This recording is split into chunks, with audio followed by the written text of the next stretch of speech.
Boa noite. Boa noite, boa noite.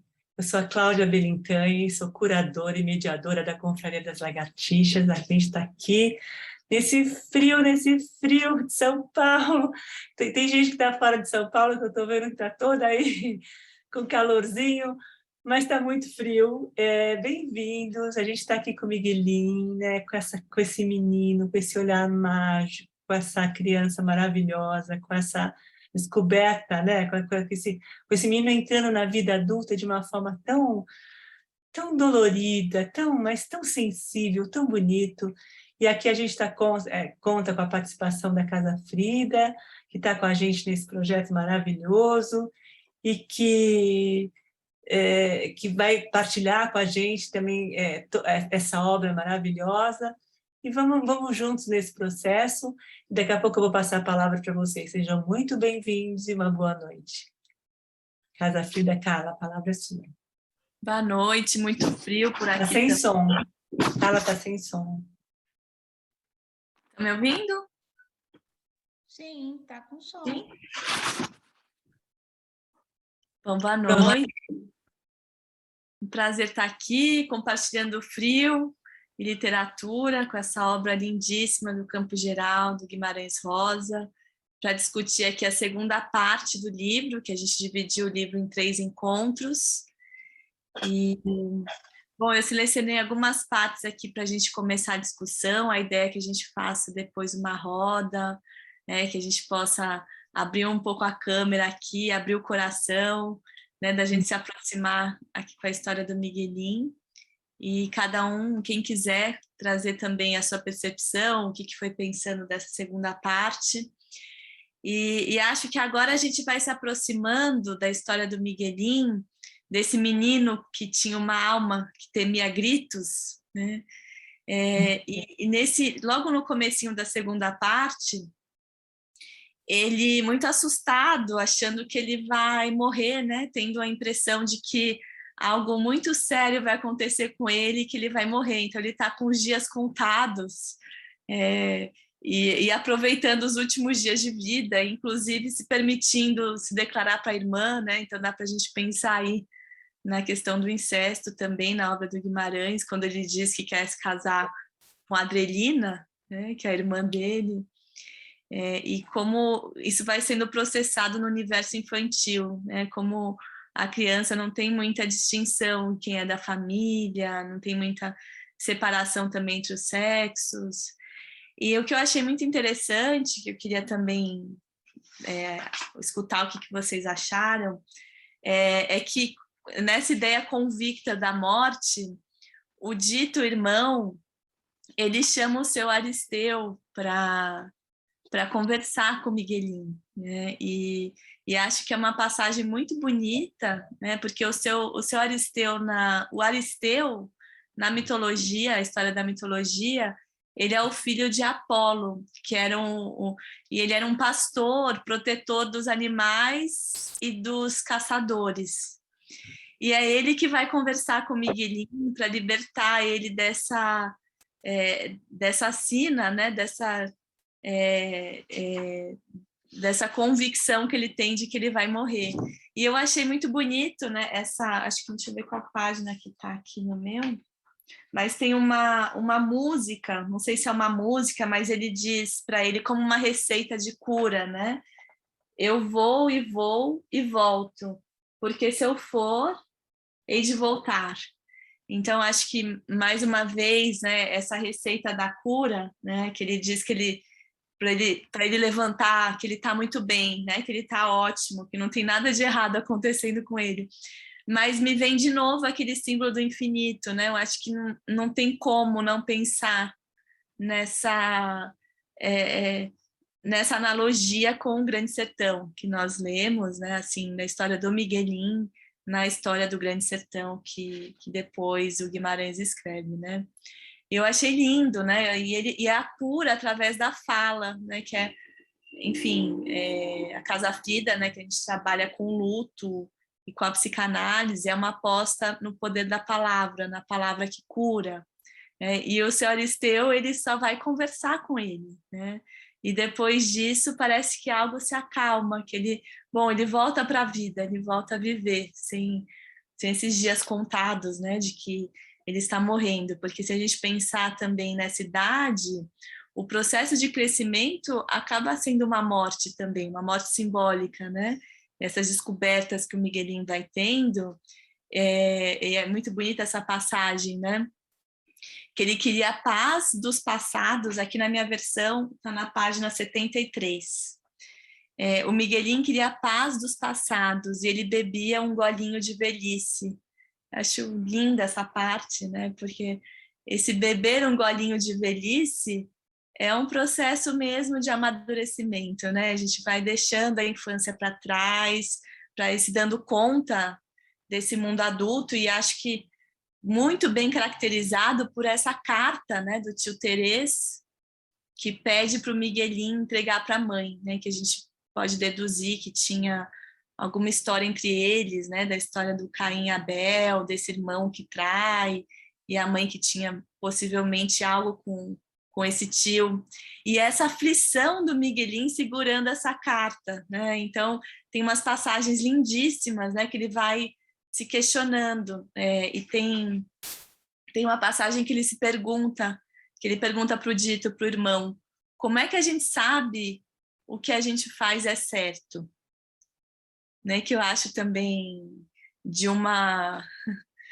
um resumo, assim, né, no processo de se apropriar das nossas escolhas, né, que isso permanece até o mundo adulto, que na realidade nós estamos sempre sozinhos nas nossas decisões no final, né? Se a gente tem a capacidade de refletir sobre as nossas ações, e é mais ou menos o que ele faz com essa carta, né? Ele esconde, ele fica com ela, ele não entrega essa carta para a mãe, que depois ele acaba, né, tendo um encontro com o tio Terês, que é esse tio que tem uma certa metamorfose, né, que uma hora parece que ele vira onça, que fica seguindo ele no mato, e é claro que é da narrativa do Miguelinho, mas como ele fica inquieto com a presença do tio.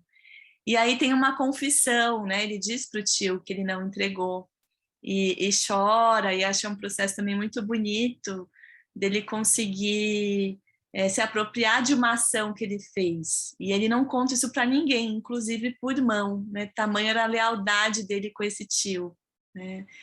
E é quando o tio abraça ele, vai embora, eles se despedem. E ele vai fazendo esses lutos do crescimento, né? E aí eu acho também uma passagem que eu queria trazer, da página 74. Sei que já aconteceu. Que ele vai falar, né? Ele está falando, conversando com a mãe, que é uma figura materna que está sempre um pouco inacessível, está sempre num lugar assim, mais ou menos de uma terceira margem, né? Que não se alcança, que não dá para saber no que a mãe está pensando, e ele fica tentando entender o que será que a mãe está pensando, né? E aí tem uma história, parece que ela está contando para ele do vagalume, que é muito bonita, né?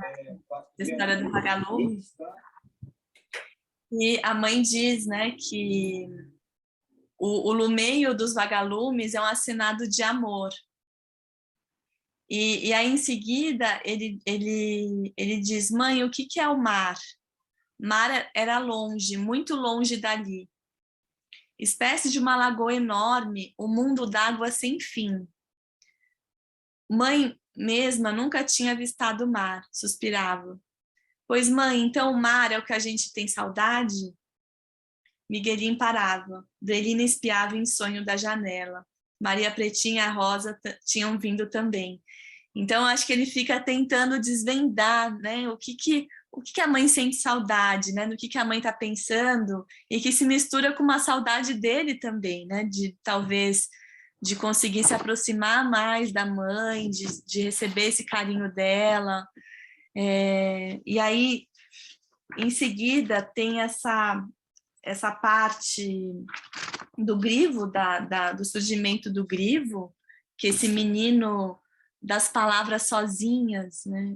Linda também essa passagem, que o Guimarães ele vai descrevendo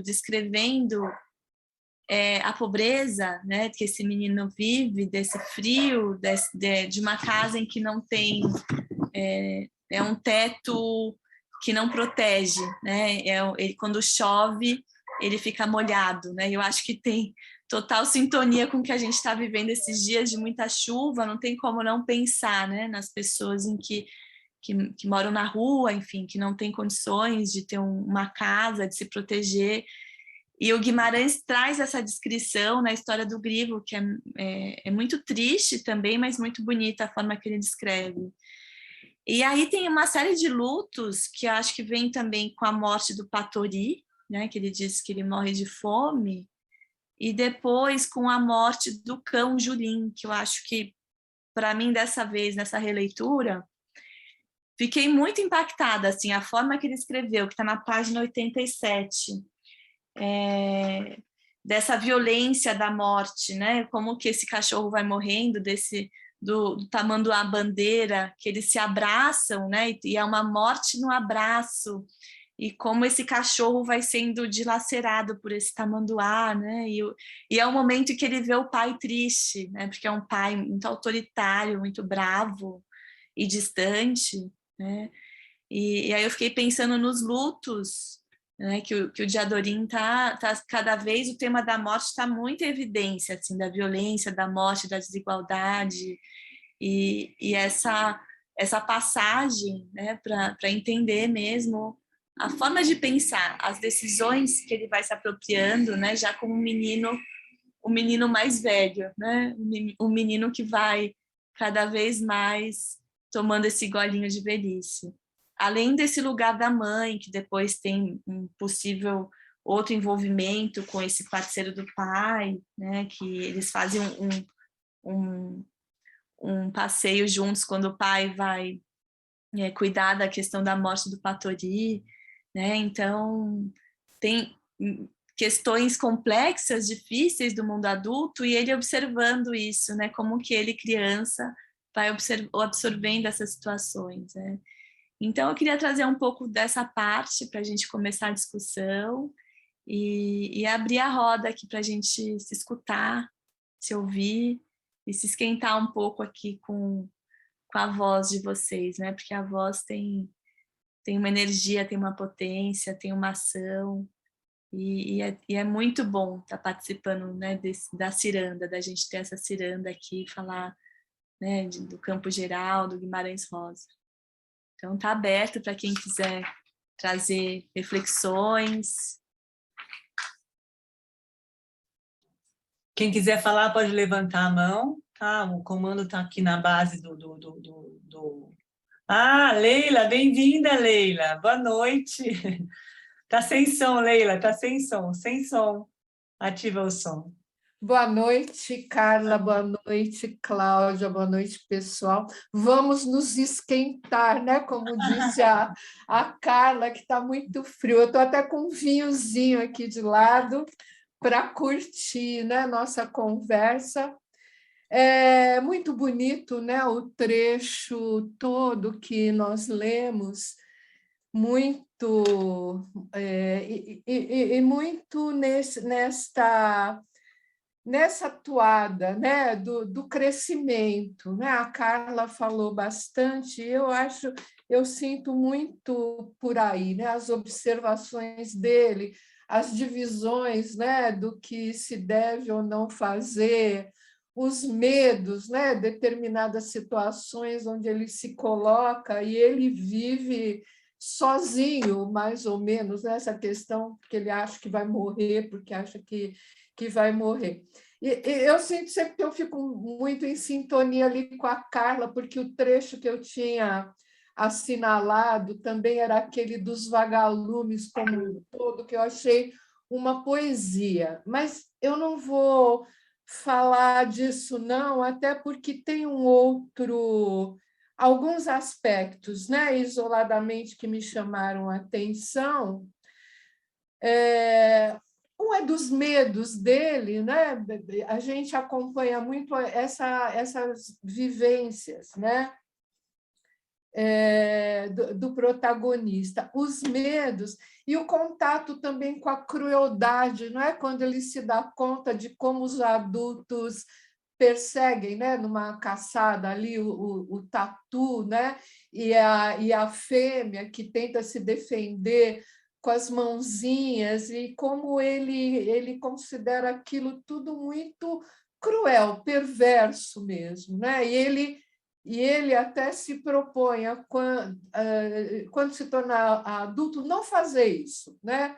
Ou seja, não ser cruel com os menores, né? Porque as crianças, elas são mesmo muito identificadas com os bichinhos, né? Só as crianças que têm algum componente, vamos dizer, mais sádico, mas, de maneira geral, as crianças são muito protetoras em relação aos bichinhos e sofrem muito, né, ao observar determinadas coisas que os adultos fazem, né? Também me chamou muita atenção, né?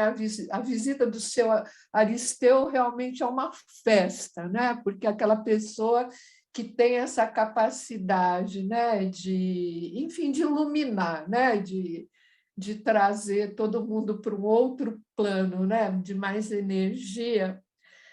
Mas, assim, eu vou ler um pedacinho que, dentro dessas coisas que me... É muito bonito isso, né? Ele bebia golinhos de velhice. Isso também, essa frase eu assinalei porque achei muito bonito. Sim, golinhos de velhice também. O quê? A prudência, a cautela, a precaução, né? Enfim, vai deixando de ser tão espontâneo para ficar, vamos dizer, com o pé atrás, mais observador e mais cauteloso, né? A questão da divisão, do conflito, a atração também por aquele menino, né, mais espaventado, mais velho, Patori, realmente muito triste, né, que esse menino acaba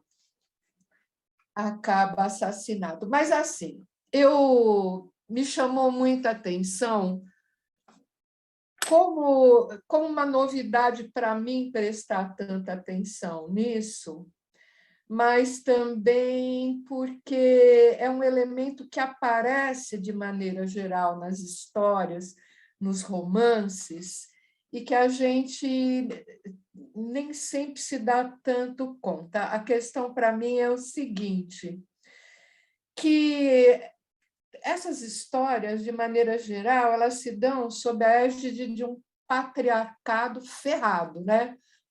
De uma lei patriarcal pesada, né? O pai manda, o pai tem o poder e o que ele diz é lei. Porém, não é só o pai que é portador dessa lei. Essa lei sempre tem um reforço num matriarcado que vem logo aqui, né? E eu diria que essas avós são herdeiras, né? E poderosas, até porque elas são aquele elemento que está presente em todas as relações, né? O pai, vamos dizer, é o poder maior, ele pode se dar ao luxo de estar distante, ou ele está na roça, ou o pai está na caçada, ou ele está, enfim, numa empreitada qualquer.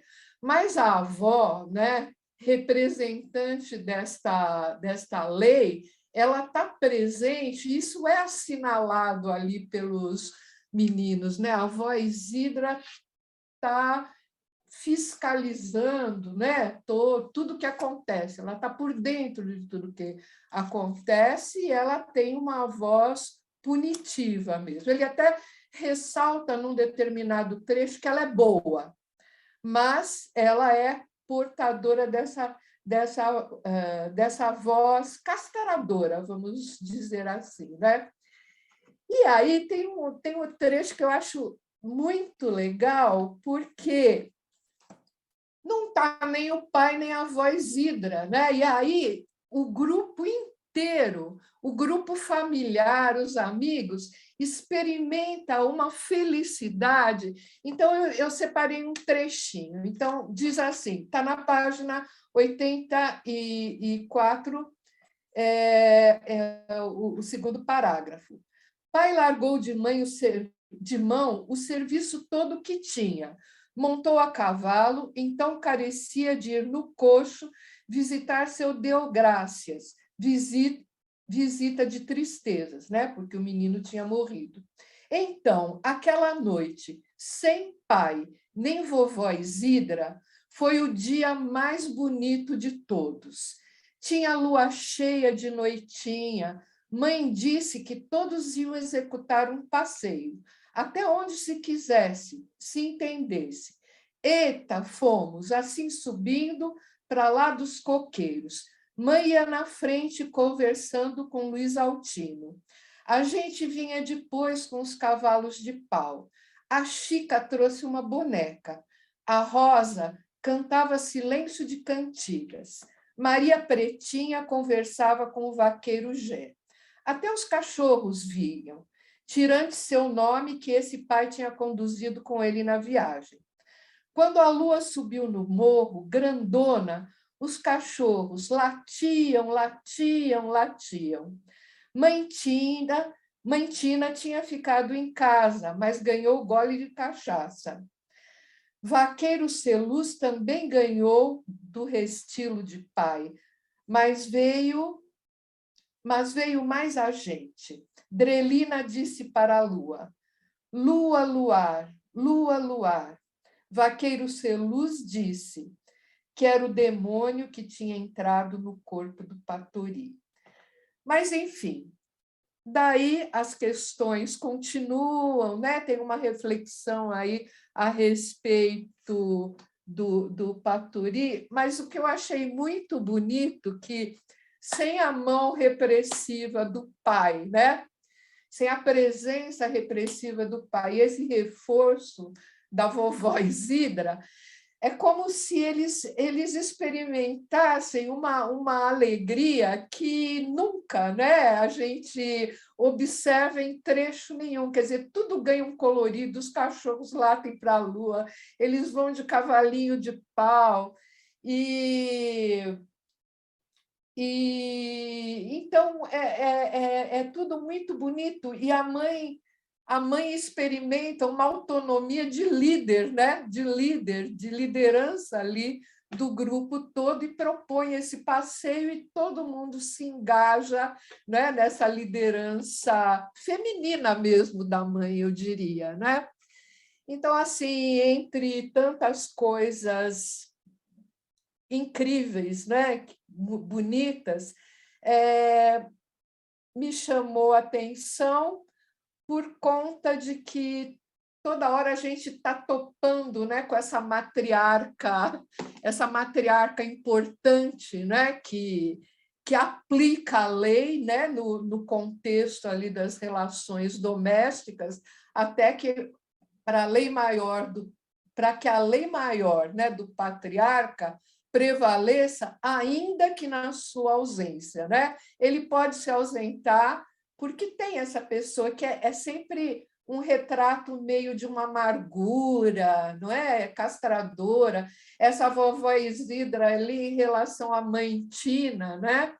Que é uma mãe mais primitiva, né? Que flui mais nas relações todas, né? Ela faz os calunguinhas, ele fala, né, os seus santos tristes, mas a avó acha de encontrar e jogar no fogo e destruir tudo, né? Então, era isso que eu queria trazer e estou ansiosa para ouvir aí as companheiras. Um beijo, contente de estar aqui. Ô, Leila, muito bom te ouvir. Acho que você separou essa parte que você leu, dessa alegria, né, da ausência da avó e do pai. Isso que você estava dizendo do patriarcado e da função dessa mãe, das leis da família, também me chamou a atenção que a mãe é escrita com letra maiúscula, né? Então, assim, é uma mãe maior mesmo, né? Não é qualquer mãe. Né, ele dá um destaque para o lugar da mãe, né? Então, me parece, né, que por mais que o pai ele tinha esse embate, né, de que as leis tinham que ser de uma forma, então tem que levar comida, e que o Miguelinho era um frouxo, né, tem aquela cena dos macacos, Sim. que ele acha que tem um vulto, né, de alguém, e, na verdade são os macaquinhos que levam a comida do pai, né, mas a mãe é grande, né, a mãe, assim, parece que todo o contexto da história, de fato, está em torno dela, né, ela... Sim. Gera esse movimento, assim, mas é muito sensível, assim, te ouvir a sua leitura, a forma que você foi também descrevendo, né, esse momento da felicidade deles, né, nesse caminho, nesse passeio, porque Sim, aqui tem momentos e que ninguém se perde, né? E ninguém se perde, é como se tivesse que haver uma dupla repressão, né? O pai e a avó ali, ela não pode fazer nada, né? Ela não pode conversar com não sei o quê, porque sob a liderança delas, eles vão se perder. Eles não se perdem, né? Eles vão pela montanha acima muito felizes até, né? Muito legal. E está subentendido também a presença do Luiz Altino ali, né? Está feliz porque ele está ali, e o Miguelinho também percebe isso, percebe. Sim. Aquela noite não era a noite dele, eles saem com a perspectiva de que a noite era deles, né? Sim. E que ela estava lá conduzindo, mas não, ela estava se envolvendo numa outra história, e aí, voltando um pouco na história do tio Terês, ele é conduzido, né, para entrar num universo adulto que não é o dele, é uma triangular. Ele passa a ser triângulo de uma história que não é a dele. Então, o tio usa, né? Na verdade, o tio é muito sacana, porque mete ele num conflito que ele não tem capacidade para lidar, né? Não tem. Ele pode apanhar feio do pai ali, porque está levando recadinho para a mãe, né? Mas ele percebe sozinho que se ele fizer alguma coisa nesse sentido, ele vai destruir a família, né? Ele vai mexer com aquela estrutura familiar. Então, ele é obrigado a crescer. E quando ele vê que o tio Terês vai embora, né, aí é quando ele começa a sentir a presença da morte, que é a primeira perda dele. Aí ele fala assim, eu vou morrer.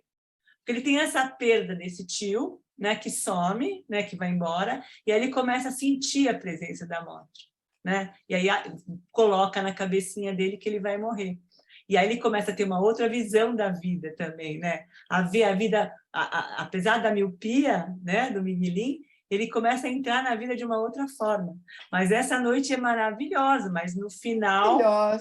Maravilhosa. Eles percebem que aquela alegria, né, que essa mãe era taciturna, deprimida, e ela, de alguma forma, trazia isso para os filhos. Ela dividia, principalmente com o Miguelinho, né? E porque não está claro, mas fica meio que subentendido que o Miguelinho era filho do tio Terês, né? Existia essa desconfiança desse pai, né, do pai, em relação a ele. E ele tinha talvez não fosse, né? Mas talvez, fica algo ali, fica algo que a gente não pode afirmar, mas paira a dúvida. Eu acho que na vovó Isidra também, né? Também, a vovó Isidra se acha de controlar ali, né? E não só se a achar, castidade da mãe.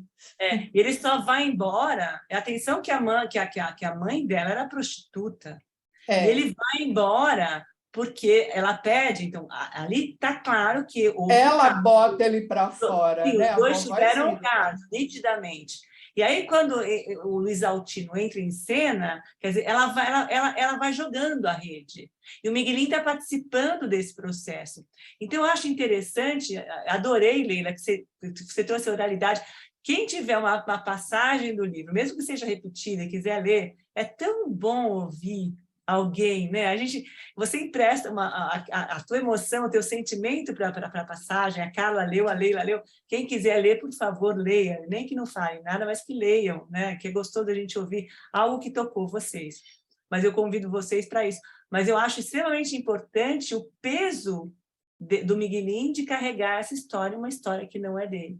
E ele é obrigado a crescer, né? A envelhecer num curto espaço de tempo. E o dito já sabia de tudo. O dito já sabia de tudo, ou seja, a coisa estava lá explícita de alguma forma. Né? Quando Então, você falou semana passada, mês passado, que ia ter uma coisa muito triste, eu achei que o Dito ia morrer. Eu falei, ai, meu Deus, será que... Muito triste o Patori morrer também, mas só que ele não era tão então íntimo não da leio. gente como é o Dito. O Dito não, por favor. Pois é, nós vamos caminhar mais um pouquinho para frente, mas o Patori, a morte do Patori também é uma coisa violenta, né? É terrível, ele nossa. lidava com aquilo de uma forma assim, e ele não conseguia encarar aquilo com a macheza que era esperada dele, né? Porque o macho não tem, ele tinha que lidar com aquilo como o pai lida, enfim, aquilo é a coisa mais natural do mundo para eles, né? Mas aquilo mexia muito com ele, sensibilizava muito, e não tinha olhar para aquilo. Então, é isso, mas adorei ouvir você, Leila, adorei. E assim, e a vida é muito legal ouvir. É muito gostoso ouvir. E a vida é feita disso, mas essa coragem de ter que enfrentar, né? E ele vai tendo um prenúncio das tempestades, dos tempos ruins, e a gente vai caminhar nisso também. A gente já vai chegar nisso. Mas uma delícia te ouvir, Leila, adorei você. Que bom. Você contando as histórias aí, lendo para a gente, na tua entonação. Pena que a gente não pode sentar, né, em volta aí de uma lareirinha, de uma fogueirinha, e ficar, né, uma noite grande aí lendo bastante. Mas é muito gostoso, isso é fundamental. Mas pelo menos a gente está aqui, né? Sim. A gente está se aquecendo nessa ciranda, Leila. Sim, sem dúvida. E você abraça a gente. Obrigada pela presença, pelo carinho. Eu que agradeço muito. Muito gostoso. Márcia, bem-vinda, Márcia. Está sem voz. Está sem voz, Márcia. Ei, gente, tudo Pronto. bem? No encontro anterior, eu não pude estar presente, eu tinha um compromisso, mas eu vi o vídeo, né? E até queria só passar rapidinho em relação a algumas coisas que eu acho que vai gerar um gancho também para o que eu queria falar, da parte anterior. A primeira coisa que vocês comentaram aí, me chamaram a atenção, é quando ele fala, né, que a percepção que ele tem de um errado, né, ele tem essa percepção de que alguma coisa está errada. E eu percebi, eu enxerguei que a própria postura dele em não entregar o bilhete e assumir isso foi em cima também dessa percepção que tinha alguma coisa errada. E como ele sempre ouvia o Dito, né? O Dito fala com ele que não gostava do tio Terês, né? Então, é como você falou aí, alguma coisa o Dito tinha visto, tinha percebido, e mesmo sendo mais novo do que Miguelinho, né? Que ele era mais novo. Então, eu achei isso interessante. Outra coisa, quando ele está falando, inclusive, sobre o tio Terês, que ele foi colocado para fora, né? O medo que ele teve, se não gostam de mim, eu posso também ser colocado para fora. Eu achei interessante essa parte que ele fala, né? Então, eu peguei isso assim nessa comparação. Outra coisa que me chamou a atenção nessa parte foi que ele fala assim, que eu percebi assim, que como que é a percepção da criança, né? Que ele fala, que eu percebi assim, na pressão não adianta. Lá bem no início, quando ele fala assim, o tio Tereso levar à beira da mata e ia tirar taquaras. Na página 30 do meu livro, né? A gente fazia um feixe carregado. Miguelinho, este feixinho está muito pesado para você? Tia Terês, está não. Se a gente puder ir devagarinho como precisa, e ninguém não gritar com a gente para ir depressa demais, então eu acho que nunca que é pesado. E como a Carla tinha comentado, né, a questão do medo dos gritos, e se a gente puxar isso, né, para a gente, tudo que você pode fazer sem sofrer essa pressão de grito, de falação, a coisa acontece. Né? Então, essa percepção da criança, né, e dessa situação. Então, assim, se eu for devagarzinho, vai dar tudo certo, nem vai ficar pesado. Eu achei isso muito interessante. Bom, como todo mundo já tinha comentado, ele já tinha falado que ele não queria crescer, né? Bom, a outra coisa que me chamou muito a atenção é que realmente o sofrimento a preocupação que ele tinha com relação aos animais, principalmente, né, quando fala que todo mundo ficava ali na hora da caça, todo mundo muito alegre, muito tranquilo, mas é muito difícil ver o sofrimento, né? E ele fala, assim com um gole disso, com aquela alegria avermelhada, era que o demônio precisava de gostar de produzir os sofrimentos da gente nos infernos? E é justamente na hora que eles estão falando de matar tatu e outros animais desvalidos. Bom, aí já entrando, né, já na segunda parte, né, eu já entrei aqui, eu comecei a falar já na segunda parte, uma coisa que também me chamou muita atenção, que eu achei lindo isso aqui, dito na página 52, que ele fala do vazio, dito, eu às vezes tenho uma saudade de uma coisa que eu não sei o que é, nem de onde me afrontando. Gente, olha que eu fiquei assim, gente, que trem doido. Me deu vontade de ir lá e pegar esse menino e dar um monte de beijo nele.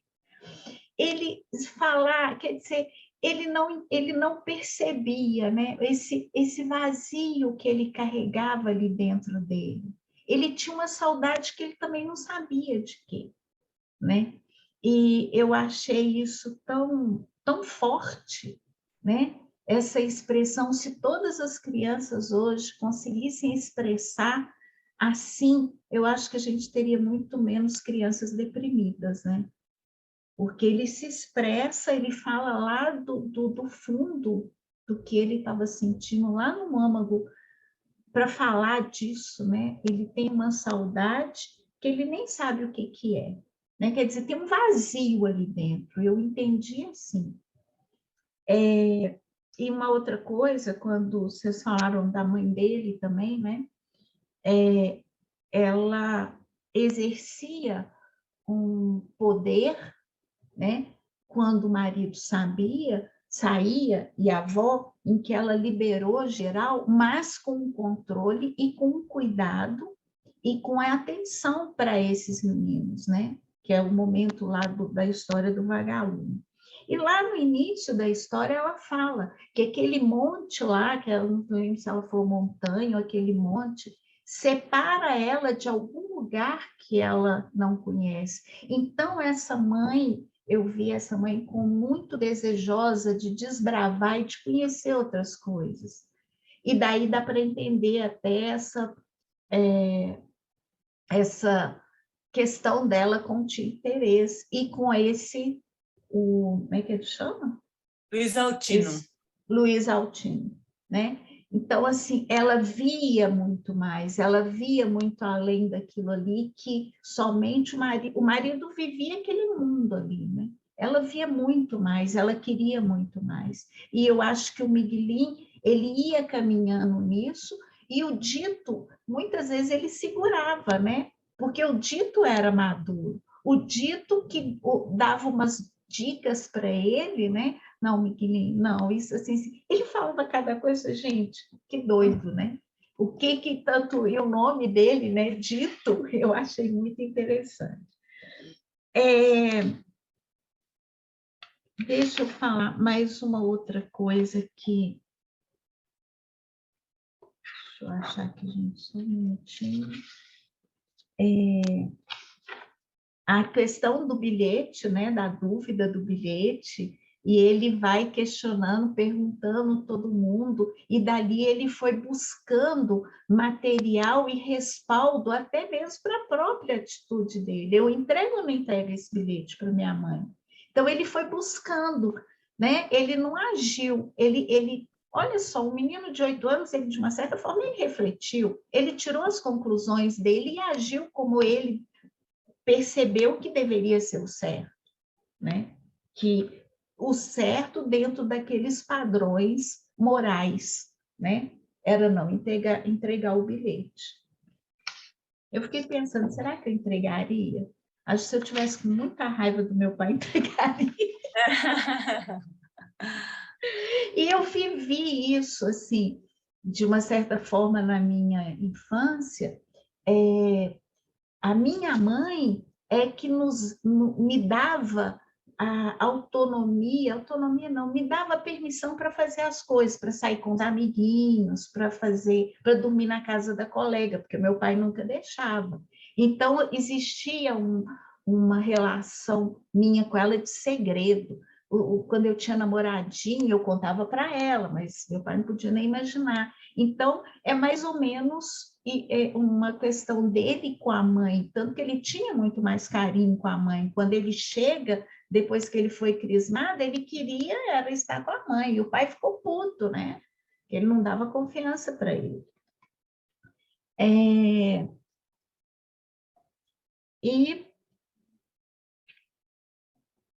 é como eu comentei, que eu falei, né? Eu percebi que o dito, ele sempre era mediador das coisas que estavam acontecendo. Ele sempre tinha alguma coisa para falar e ele era certeiro, né? Ele era certeiro. É outro também, é uma figura. E, gente, para terminar, foi já bem no final, foi quando ele briga com o Dito, né? Que ele tem a briga lá com ele. E que ele, na briga, ele para e não tem nenhuma atitude de revidar. E no final, aí ele fala, né, que ele foi direto para o tamborete, onde ele ficava de castigo, né? E aí eu achei isso aqui, né?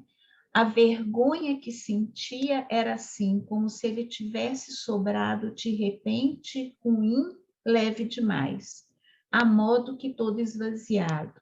Carecia de esperar muito tempo, quieto, muito sozinho, até o corpo, a cabeça se encher de peso firme outra vez, mas não podia. Aquele castigo dado por si, de certo, era a única coisa que valia. Eu fiquei assim, falei, nossa, que coisa, né? E aí ele fala, né? Dito era um irmão tão bonzinho, fala não, né? E sério, todas as coisas certas ele fazia. Quer dizer, o Dito era um exemplo para ele, né? E ele ainda fala, não, ele foi compreensível, ele fala, não, você fez sem querer, era por causa da dor, né? Então, o Dito fala para ele, né, que ele fala com o Dito, né, você não está com raiva de mim? Não, você fez sem querer. Quer dizer, o Dito sempre mantinha um equilíbrio, né? Eu não lembro, fala a idade do Dito. O Dito era mais novo que o Miguelinho. Era mais novo, né? Tinha que ter o quê? Uns 6 anos? Por aí, por aí. E o Miguelinho estava com 8 anos, na verdade, ele coloca o número 8 de novo, que é o símbolo de Guimarães, que é essa passagem, essa travessia, né? Esse momento mágico em que ele descobre. Muito bacana o que você está trazendo, Márcia, em relação a essa coisa do Dito. O Dito era um oráculo, né? Ele norteava, ele era a bússola, né? Ele trazia e sabia de tudo o que estava acontecendo, né? Impressionante isso. E essa mãe, atenção, eu gostaria que vocês prestassem bastante atenção de que a gente está indo, né, nesse olhar do Miguelinho em relação a essa mãe, né? Você, por exemplo, você diz aqui que você tinha em relação à sua mãe segredos, né? Mas eram segredos seus para ela. Era um adulto recebendo o segredo de uma criança. Não era um adulto passando algo para um filho.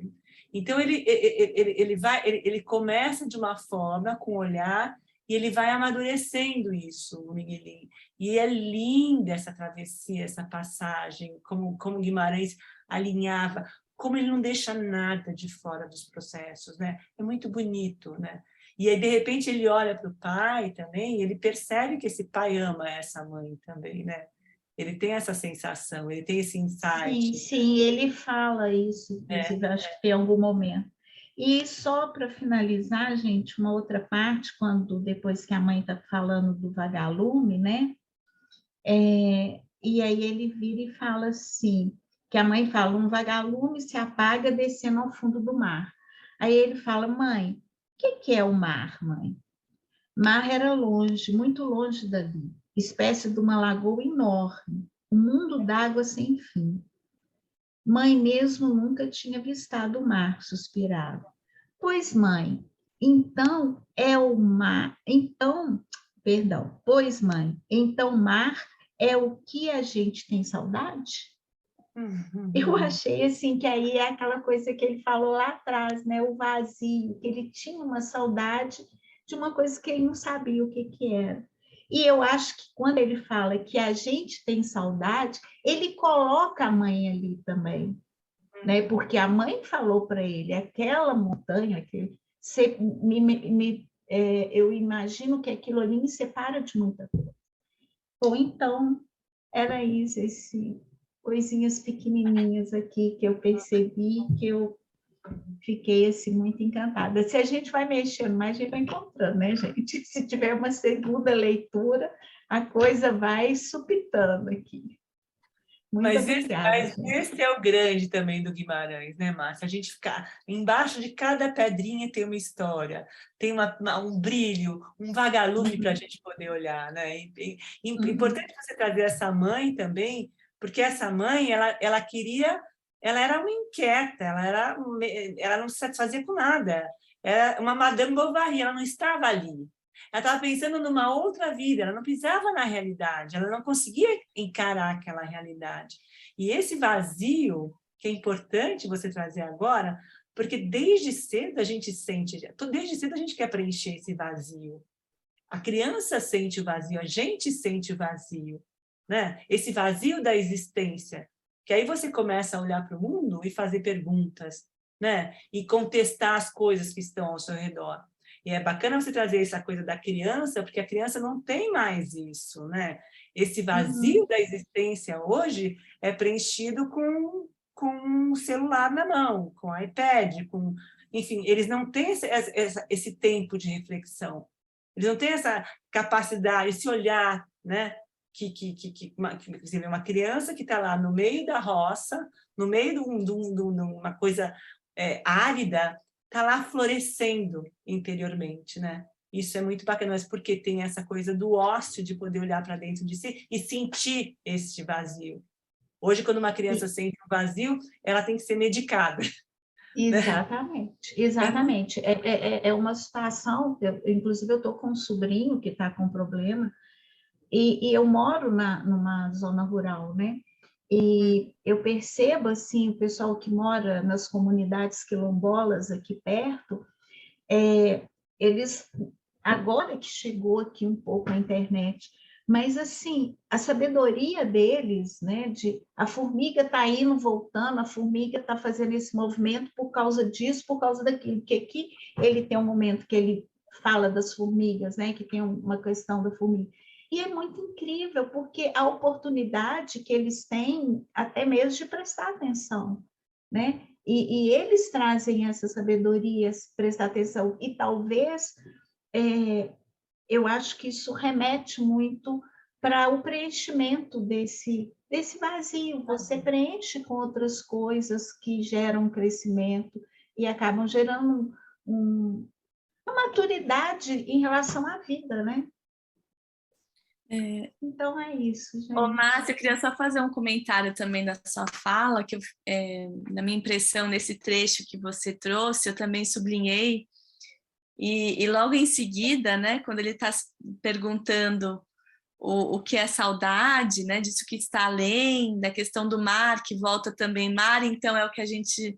É uma forma de dizer o que é a saudade, mas parece, assim, da minha leitura, que tem uma identificação do Miguelinho com a mãe, né? Tanto que o dito diz, o tempo todo, para com essas coisas, você parece a mãe, né? Você está sempre pensando na tristeza, na saudade, né? E aí eu me lembrei de uma frase do Winnicott, que foi um psicanalista inglês, que ele diz que a criança, ela é através do rosto da mãe, né? E essa mãe no Miguelin, que está tão ausente, né? Que está olhando sei lá para onde, né? Procurando sei lá o quê, porque ela vai do tio Terês para o Luiz Altino, para o pai, não tem... nessa passagem que a Leila conta, desse passeio, em seguida o Miguelin fala, eu queria que a mãe estivesse conversando comigo. Né? Ela fica numa conversa com o Luiz Altino, poderia conversar comigo, com o Dito, com a Adelina, mas a mãe estava sempre num outro lugar, né? Ela estava próxima, mas muito distante deles, né? Enfim, só... Ele percebe que a noite, ele sai achando que a noite é para eles, né? Ele sai com uma felicidade absurda e de repente ele cai a ficha e ele percebe que a noite não é deles, né? E que ela permite, porque ela está num outro processo, ela não está ali, para variar, ela não está ali, ela está sempre em outro lugar. Mas, sabe, eu queria só acrescentar uma coisinha, porque eu acho que tem uma questão aí também para a gente, num outro momento, em outras histórias, analisar, que é a questão das mulheres, né? Como eu fiquei muito encanada aí com a questão da mulher, né? Desse matriarcado, esse patriarcado revestido, né? De feminilidade, né? Porque, na verdade, é uma outra coisa ali, né? Mas eu acho que, na própria história, as mulheres anseiam por algo, só que esse algo parece que não pode acontecer por elas próprias, elas não podem ir, né? Eu acho que nesse contexto de sertão fica muito improvável que a mulher vá para outro destino, vá para além do morro, porque pode ver, a própria Maria Pretinha foi com o vaqueiro G, né? E a Rosa ficou mordidíssima, porque ela queria ir também. Quem queria ir, né, mais visivelmente lá com o vaqueiro Gé, né, era a Maria Rosa, mas no fim o vaqueiro Gé se entendeu ali com a Maria Pretinha e fugiu com ela, né? Eles já estavam longe, deixou todo mundo. Então, eu acho que a mulher, né, nesse contexto, né, nesse tipo de cenário, ela só pode ir, né, com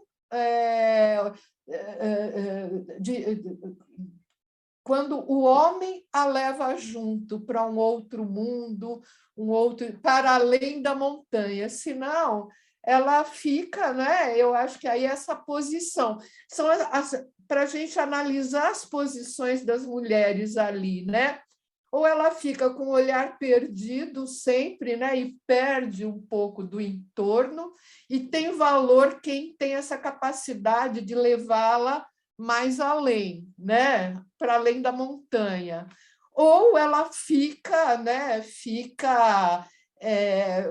Enquanto essa figura amarga, reforçando a lei, né, castradora que faz com que ela fique por ali. Mas tem uma figura feliz, né? A mulher de qual mesmo? De um dos vaqueiros, do Celuz, né? Que vem alegre, traz bolo, traz doce. Parece que essa está bem ali, né? Naquilo que ela vive, né? A gente vai supor que tem uma boa ligação ali. Mas eu acho que a posição das mulheres é uma questão à parte, né? Lá no Grande Sertão tinha coisas incríveis, né? Incríveis, né? O contexto é mais reduzido, mas eu diria que tem essas aí para a gente ficar de olho aberto. É só.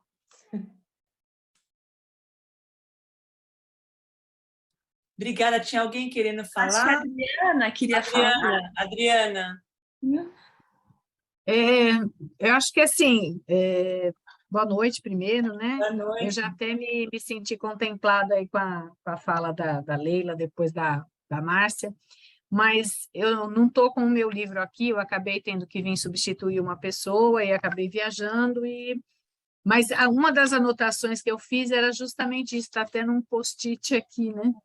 E essa pergunta, né? Se o mar é o que a gente tem saudade, né? E eu fiquei pensando isso, o quanto que você ficar quieto e você gostar de estar sozinho, né? De olhar para o vazio, de olhar para a imensidão, muitas vezes é interpretado como um sintoma negativo, né? Ah, deve estar ficando depressivo, ou qualquer outra coisa assim.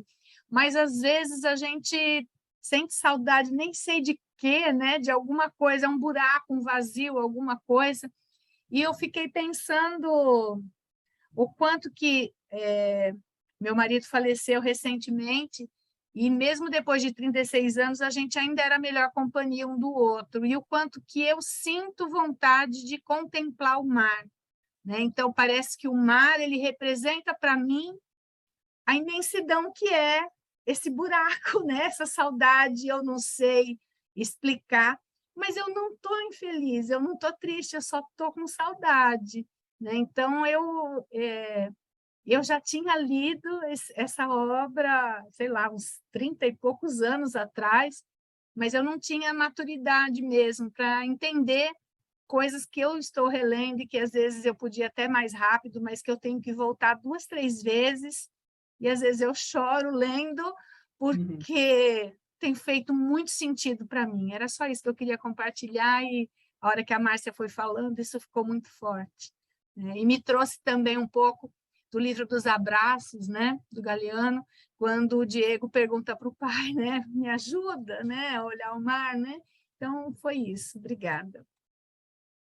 Adriana, obrigada a você por compartilhar com a gente essa história tão sensível, tão bonita com seu marido, né? Dessa amizade, né? Porque é um livro também, O Campo Geral, sobre amizade, sobre amor, né?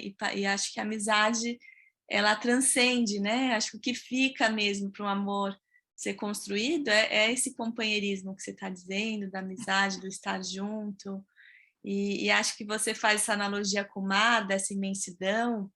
E eu fiquei pensando um pouco, que tem uma parte aqui no livro que eles estão conversando, quando é que eles vão ver o mar? Eu não me lembro exatamente onde está essa parte, mas acho que o dito diz, mas a gente está no sertão, a gente não vai ver o mar, aqui é o sertão. E aí tem acho que tem uma música muito bonita, né? Quando o sertão vira mar, né? Que fala, né? Que eu acho que é um pouco isso que você traz, né? Um pouco da fantasia, dessa imensidão, desse processo assim de um luto, de uma perda de um ente tão querido, tão próximo, que é como algo infinito, né? Porque não tem nada assim que traduza assim uma falta assim de um vazio desse, com esse olhar para o horizonte, né? Algo que nunca se alcança. É um vazio que nunca vai ser preenchido, né? E aí você citou o Galeano, que por acaso nós trouxemos esse livro dos Abraços na Casa Frida recentemente como um presente aí de aniversário do projeto dos 5 anos, e o presente era um abraço do livro. E uma das frases contempladas era essa do filho pedindo para o pai, né, quando eles vão ver o mar, que ele pede para o pai ensinar ele a olhar, né, porque tamanha emoção desse menino avistando o mar, né? Então, assim, algo tão grandioso, tão bonito, que é tamanha emoção que ele não consegue colocar palavras. E eu acho que é um pouco o Campo Geral, a história do Miguelín, ele é um livro principalmente sobre lutos, no plural, né? Assim, a gente está vendo aqui, eu acho que a Ana escreve no bate-papo, né? Mas não é só a tristeza, né? O Guimarães, o Rosa, ele traz essa poesia, essa felicidade em momentos assim de tanta dor, né, que é próprio da escrita do Guimarães, né, que é um pouco o mar no sertão, que a gente pode pensar, né, do sertão que vira mar, né? Mas linda a sua fala, assim, obrigada por compartilhar com a gente também essa experiência, e que bom que você está aqui com a gente lendo o Campo Geral, né?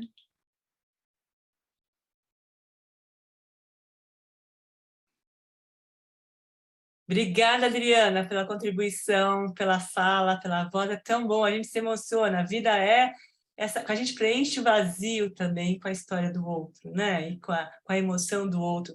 A gente vai pegando um pedacinho de você e colocando um pouquinho aqui dentro da gente também. E, de alguma forma, essa coisa do abraço, né? A gente partilha aqui, a gente traz isso para essa ciranda. Essa ciranda é um abraço de poder partilhar a emoção, de poder partilhar a literatura e de poder preencher o vazio, né? Através da arte, da literatura, do cinema, enfim, e das falas e das impressões, daquilo que vocês viveram também. Obrigada por partilhar isso com a gente, fiquei emocionada também. Obrigada, viu? Monique, bem-vinda, Monique, boa noite. Tá sem som, tá sem som. Tudo bom? Boa noite, Cláudia, boa noite, Carla, boa noite todo mundo. E a último encontro também não tive como ir, mas eu assisti, depois o vídeo o Thiago mandou para mim, e eu reparei uma coisa muito interessante em relação ao Dito e à Adrelina. É que o Dito, assim, a meu ver, ele tem mais o lado pragmático de administrar os sentimentos. E a Adrelina, ela era só emoção, ela é só emoção. E tem uma parte aqui que eu achei tão bonita, quando o Miguelinho achava que ele ia morrer. E tem uma hora que ele começa a passar mal, e aí chega a mãe, a gente que é mãe, né? Aí ela fala assim, a mãe vinha ver, é melhor dar logo o sal amargo a ele, senão o Bero vem. Ele pensa que remédio para menino é doses, feito bruto para cavalo. Aí fecha aspas. Mas Miguelinho estava chorando simples, não era medo de remédio, não era nada. Era só a diferença toda das coisas da vida. Só Adrelina quem adivinhava aquilo e vinha se sentar na beira da cama. Miguelinzinho, meu irmãozinho, fala comigo, por que você está chorando? O que é que está sentindo dor? Ai, gente, eu fiquei tão tocada com esse pedacinho de livro, achei tão bonitinho. É isso que eu queria falar. Esse pedacinho. Essa sensibilidade, né? essa partilha, eu acho que essa percepção do outro, né? E que ela tinha em relação ao Miguelinho, que é aquela coisa toda árida, e ela sentia essa sensibilidade no irmão e poder abraçar e acalentar, muito lindo, né? Muito linda essa passagem. E tem só continuando esse trecho, Monique, que ele está com medo da morte, né? Aqui. Isso, ele está com medo da morte. Que ele tá esperando a morte chegar, né? E aí tem uma parte que ele diz, né? Sozinho, longe deles, parecia estar mais perto de todos de uma vez. Uhum. Pensando neles no fim, se lembrando de tudo, tinha tanta saudade de todos. Ou seja, e não precisa estar perto, né? Às vezes estar longe está muito mais perto, né? Que as memórias, as lembranças. E tem uma outra passagem aqui que eu fiquei pensando, o que será que eles querem dizer com isso?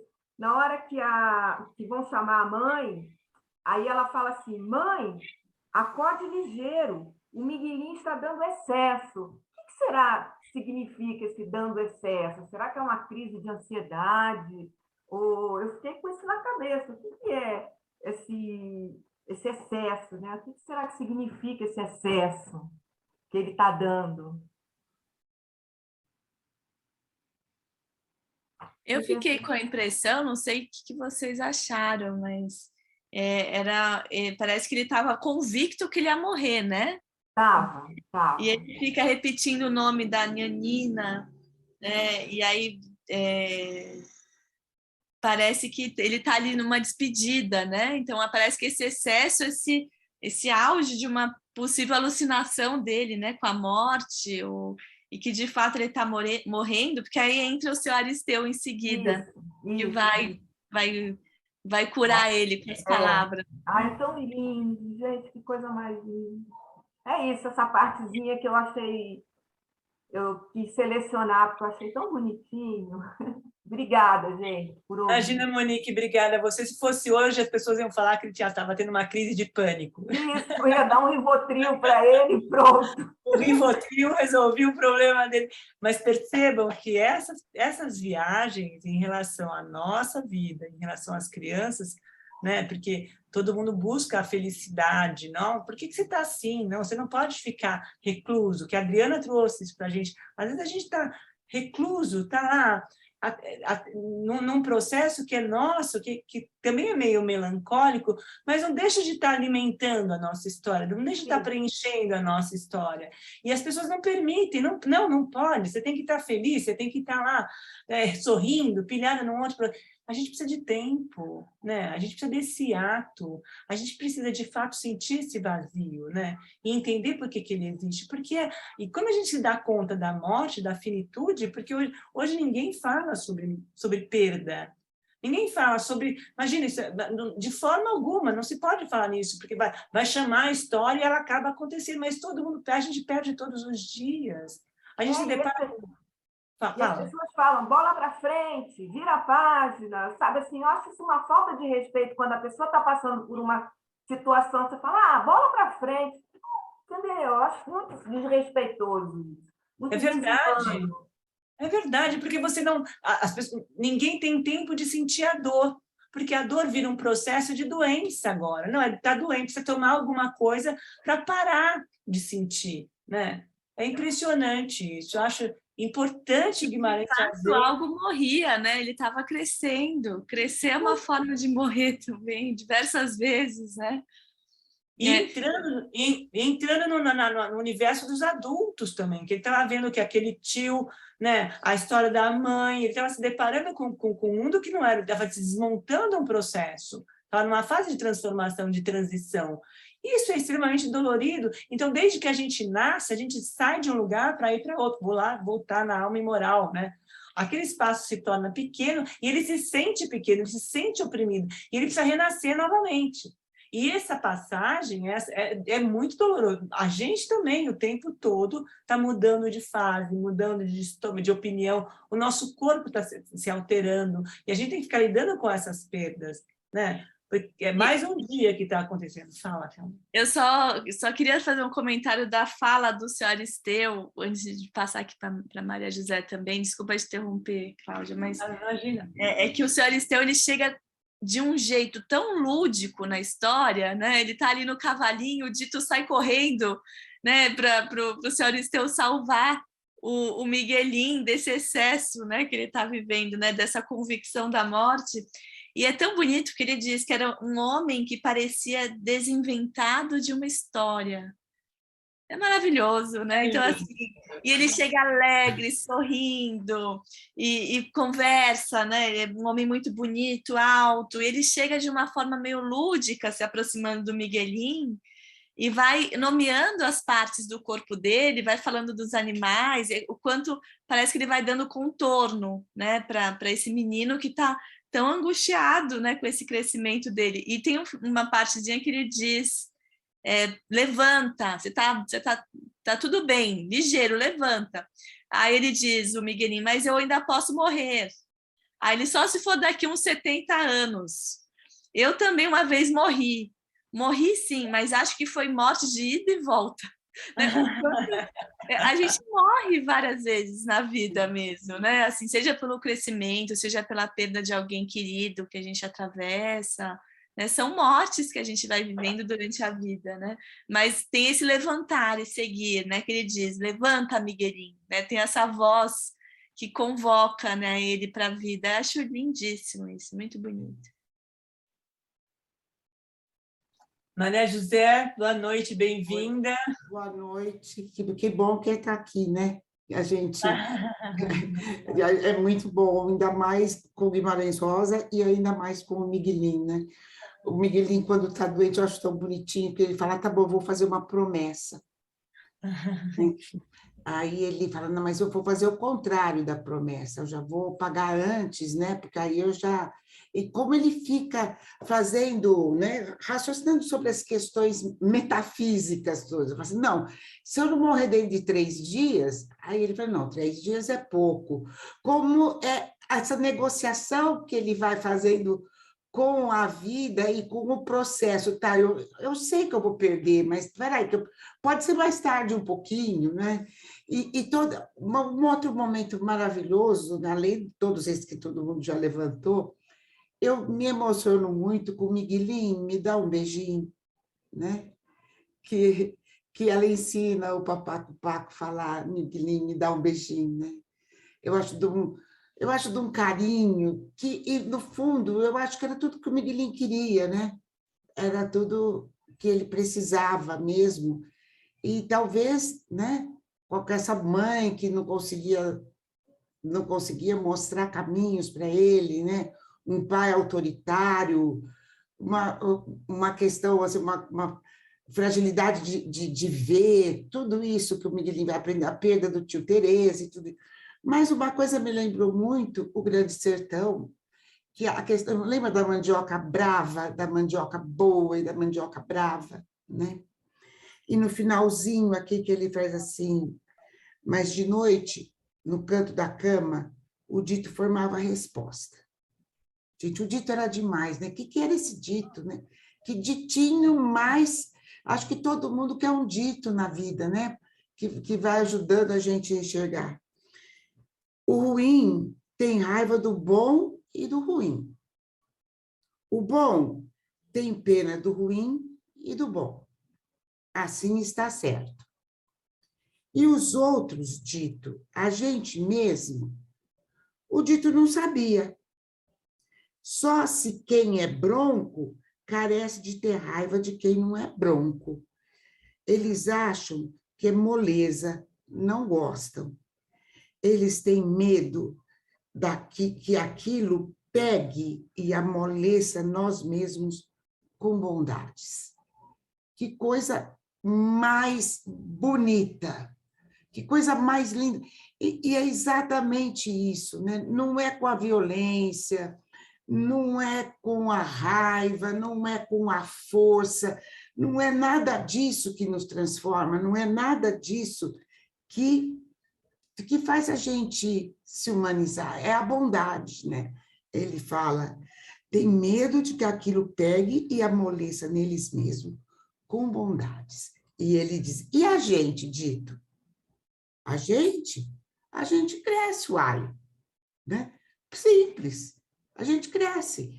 E como, assim, ele não entende por que o Miguelinho sofre tanto. Miguelinho para de ficar ouvindo os adultos, Miguelinho para de ficar fazendo isso, né? E mesmo da carta, quando ele fala, Miguelinho, para de ficar perguntando tanto, porque daqui a pouco o pai vai achar que você roubou alguma coisa, você vai ficar de castigo. Todas essas dúvidas que passam na cabeça de uma criança, porque eu acho que o mundo é tão misterioso para a criança, para a gente também, né? E mesmo quando a gente vai ficando velho, a gente continua perguntando, e a gente, dito, o que a gente faz, né? Mas muito bonito. E olha, muito obrigada por poder participar desse grupo que é tão sensível e tão bom. Muito obrigada. Só fazendo um gancho, que eu acho, como a gente estava falando, essa inquietude dele realmente é a inquietude da mãe. Essa busca é a busca da mãe, né? O dito já é, vamos dizer, conformado.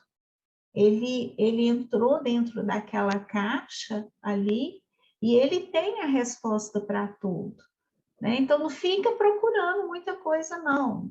Fica quieto aí. Você está perguntando muito, né? Não fica perguntando. É tudo muito lindo.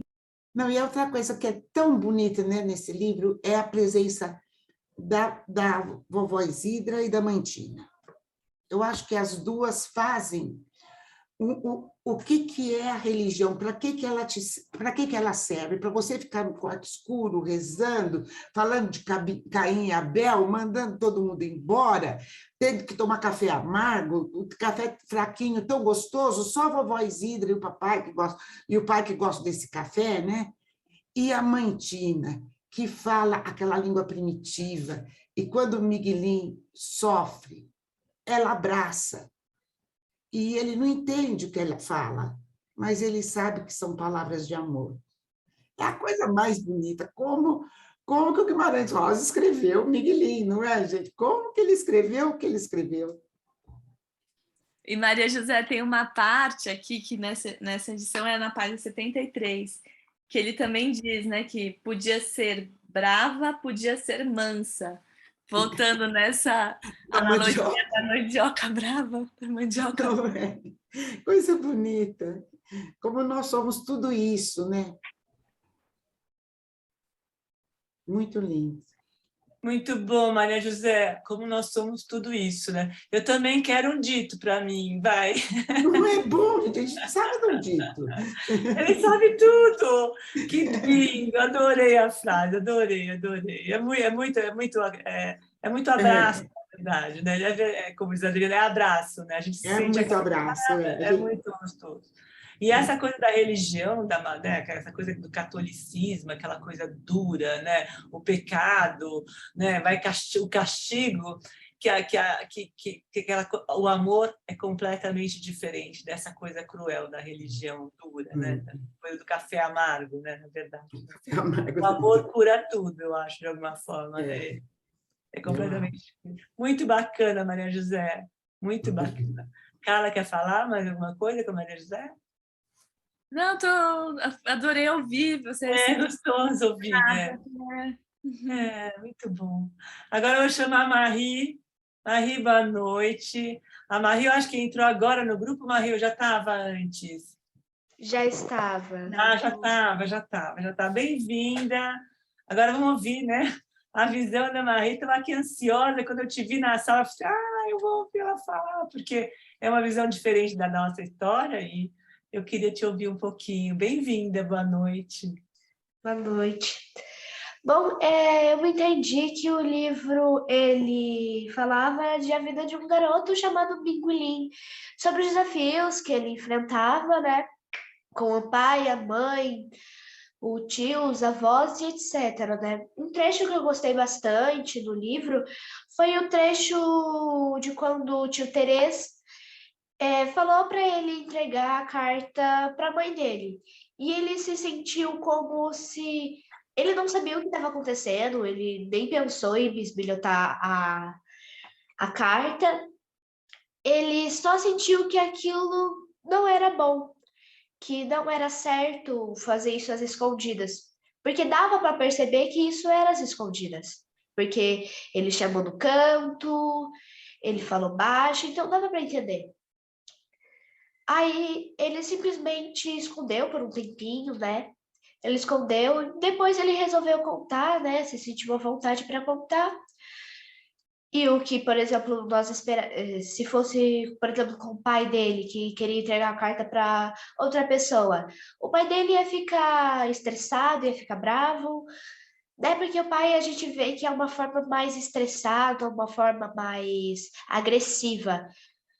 E o tio Terês não, ele falou que tudo bem para ele e deu tudo certo por aí. Outro trecho que eu também gostei muito, eu não consegui achar o trecho do livro, na hora que eu estava lendo eu não consegui marcar, eu esqueci, e eu não achei de novo. É aquele trecho que, quando o pai do Miguelinho, ele tá dando uma surra no menino, o menino sabia que... eu não lembro agora o que aconteceu ao certo, mas eu lembro que ele estava dando uma surra no moleque, mas o menino sabia que ele estava certo. E ele começou a rir. Eu achei uma coisa... e todo mundo achou, né, que ele estava ficando doido, mas ele sabia que ele estava certo e ele só queria defender esse motivo. E foi isso que eu achei. Fala que hoje é o primeiro dia seu, que você vai continuar. Hoje é meu primeiro dia, eu não consegui terminar de ler. Você começou a ler. Mas... Marie, deixa eu falar uma coisa para você. Se você entrar no site, eu vi, tua mãe falou comigo, ela falou, me acendeu uma luz aqui, que a gente poder fazer, depois a gente podia conversar nós também, né? A gente criar um grupo para para pegar um pessoal da tua faixa etária. Estou muito feliz que você está aqui, muito feliz, né, que você trouxe o teu olhar para a gente. E o livro a gente dividiu em partes. A gente vai ter mais um encontro, Marie, e que a gente vai... nesse encontro de hoje, a gente parou até depois, quando ele briga com o Dito.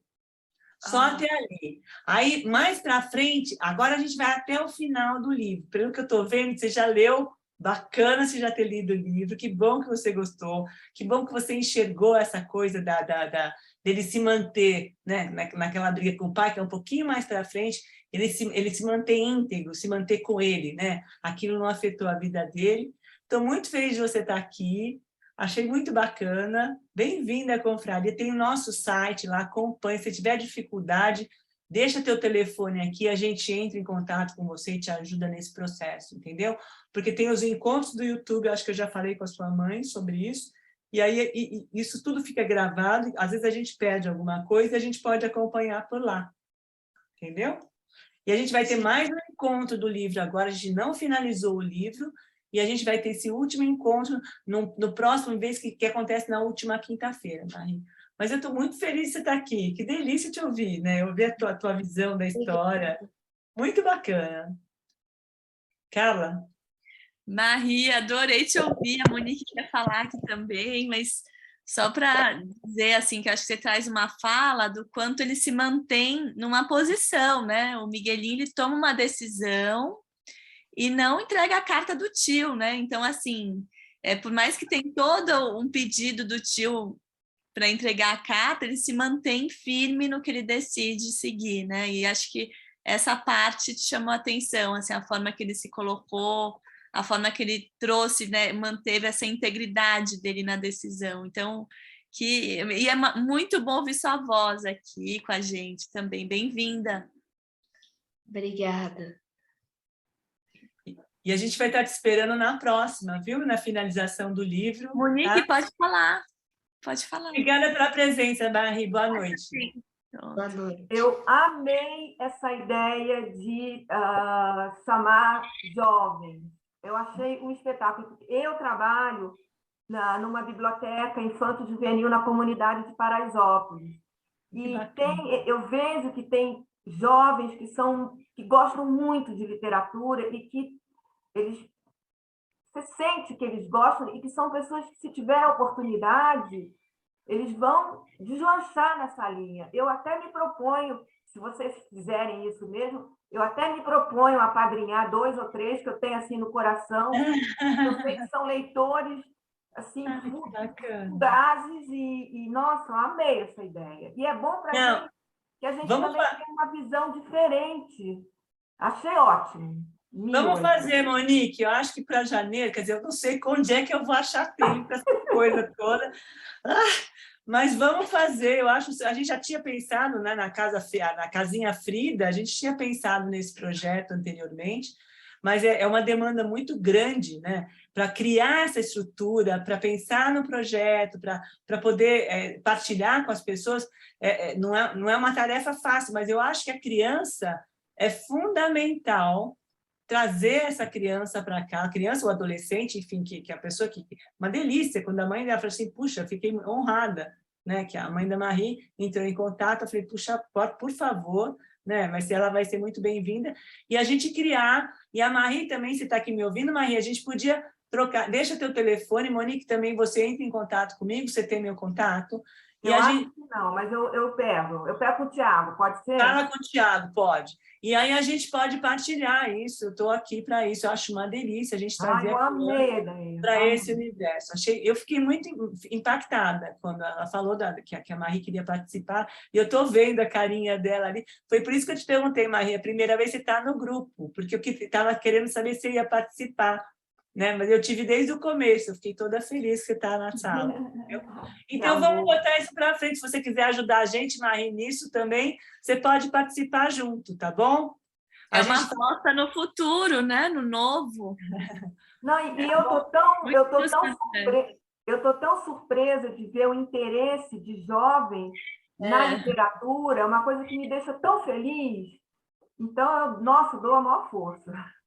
Vamos embora. A gente tinha um livro, inclusive, que contava a história da Frida, que é até adulto, é uma brincadeira, né? É o projeto Antiprincesas, até. Que a gente chegou a levar esse livro para a rua, nós fazíamos encontros de rua. A gente foi numa praça aberta, e a gente começou a contar a história da Frida através desse. Foi uma experiência muito linda também. A Casa Frida estava encabeçando esse projeto, foi muito bacana. E eu acho que, de fato, é uma coisa que está na nossa... Está dentro da nossa estrutura, e a gente vai fazer isso, quem puder me ajudar. Acho que a Marie pode ajudar a gente também. Marie, vou contar com você nisso, tá bom? E a gente escolhe as obras, enfim, faz uma brincadeira com os livros e com filmes também. E a gente tem se você quiser, alguns filmes que a gente passou como chama? De infância. No ciclo da infância, tem uns filmes muito bacanas para você assistir. Se você quiser, tá lá, entra no nosso site, tá escrito, não, esse último eu acho que não, mas todos os outros você pode assistir, que são maravilhosos. Eu acho que você vai gostar bastante, tá? E tem a Lígia lá, falando das crianças da Lígia Fagundes Teles, que eu acho que você também vai... A gente tem uma leitura diferente, cada um tem um olhar, Marie. O importante é a gente poder partilhar com as pessoas aquilo que a gente está assimilando, tá bom? Eu estou muito feliz com a sua presença aqui. Tá? Obrigada, Monique. Olha, Márcia, pode falar. Eu quero também me colocar à disposição. Eu fui professora de literatura durante muitos anos, né, antes de aposentar, e trabalhava com adolescentes. Então, precisando, eu topo entrar nessa. Márcia, fala com o Tiago, vamos montar um grupo e a gente faz isso para o ano que vem, tá? Legal. Uma vez por mês, e a gente brinca com a história, nem que seja, a gente começou tão pequenininho, né? E agora a gente já está com esse projeto todo bacana. Vamos embora. Pode falar com o Tiago e a gente vai fazer esse lance acontecer. E a próxima roda vai ser dia 27 de outubro, a última quinta-feira, que a gente vai finalizar o campo geral. E vamos para a parte final do livro. Leila, tem mais coisa para você. Não, tem mais coisa para você. Mas, enfim, esse final é uma coisa maravilhosa. E eu gostaria de falar também que a gente tem o próximo encontro, que é a Filha Perdida, né? que é a da Helena Ferrante, baseado Helena Ferrante, e esse com o conto As Crianças Ficam também, que é uma coisa maravilhosa. Gente, é uma obra maravilhosa, ela é um Nobel de literatura, mas ela escreve muito bem. E eu gostaria de pedir para vocês, a gente está todo outubro, mês de outubro, a gente tem uma parceria com o Instituto Vencer o Câncer, que a gente faz um trabalho para eles. Já está no site, eu deixei aqui como abertura. Quem puder doar, tá? É só passar, que a gente tem vários itens lá, que o restaurante Farabud entrou com a gente nesse projeto, eles estão cedendo, né? As rendas vão ser totalmente voltadas para o Instituto Vencer o Câncer, destinadas para eles. Quem puder ajudar, quem puder doar, é só me mandar depois, está lá o telefone, que a gente vai mandar o voucher equivalente. Está no site, e depois a gente vai mandar uma lista de transmissão também de como participar disso. É um trabalho incrível, tá? Do Dr. Fernando Maluf, que é um oncologista, e que é um trabalho de conscientização em relação às pessoas, e ele atende as pessoas carentes nesse projeto. Então, é salvar vidas também nesse lance. Eu respeito muito o trabalho, a instituição, e a gente está com eles há mais de 10 anos, tá? Então, quem puder ajudar nisso, tá? Essa coisa da doação, por favor, tá? Eu agradeço. E vamos embora colocar essa Casa Fridinha para frente, tá bom? Ou a lagartixinha, a gente brinca do... as lagartixinhas também, a Casa das Lagartixinhas é bonitinha, né? Então, vamos contar com você, Marie, tá bom? Eu já estou criando aqui a história. Tá? As lagartixinhas. Lilian, eu queria fala. Só fazer um comentarinho a respeito da gramática do Guimarães, né? É claro que essa obra tem uma gramática infinitamente mais fácil, mais fluida de acompanhar. Mesmo assim, reproduz várias formas, né, de expressão do Grande Sertão Veredas. E aí, por fim, né, eu acabo entendendo o que ele queria dizer com esbarrar, é parar simplesmente, né? Então, no campo geral tem esbarrar, esbarrar, fazer tal coisa sem esbarrar, ele esbarrou, ele isso, né? Então, é interessante como precisa você ouvir, na verdade, tanto, né? Até para você olhar o esbarrar e você ler já corrido, né? E não falar, pera, o que quer dizer esse esbarrar aqui? Não, é parar. Pelo menos isso, né? E os outros, as negativas, né? Os desinventado de uma história, né? Que nem a Carla viu. É fantástico isso, né? Mas é muito legal. Mas, pelo menos, eu queria falar isso. O esbarrar, para mim, ficou. Obrigada, Leila. Obrigada. Olha Lília. só, deixa eu falar Lília. uma coisa. É porque ela mencionou essa questão da linguagem, e eu estava pensando aqui também como é que ele usa muito paradoxo, né? É assim, o Miguelin, ele entendeu tanto que não entendeu nada. Logo no começo do livro. Como é que ele estava tão sozinho naquele momento, foi quando justamente ele estava mais perto de todos. Então, eu estava aqui pensando nessa questão, mas ainda é algo para eu reler e achar melhor. Mas isso me chamou a atenção, entendeu? Essa construção através do paradoxo, né? Então, era só isso. Eu já tinha até dado tchau aqui, mas quando ela falou na linguagem, eu me lembrei disso. Mas é uma coisa, é sempre mais uma descoberta. E a gente, cada vez que a gente lê, relê, é uma coisa impressionante, né? Como vai acrescentando, como a gente tem coisas que a gente não consegue, que você digere de uma forma, depois você vai reler novamente, é completamente diferente. É muito gostoso, né? Ele é muito. É o paradoxo vida e morte, crescimento, o envelhecimento, tem. Como é que o entendimento muitas vezes vem da síntese desses extremos, né? Ele pega, ele joga o outro lado. Muito bacana. É verdade. Que bom te ver, Lilian. Obrigada, gente. Gente, boa noite para vocês. Obrigada pela presença. Dia 27. Ana, boa noite para você. Adorei o filme, Ana. Vou colocar o filme depois na confraria. Denil, querida, bom te ver também. Uma delícia a tua presença. Ana, depois eu estou pensando no conto para o filme ainda.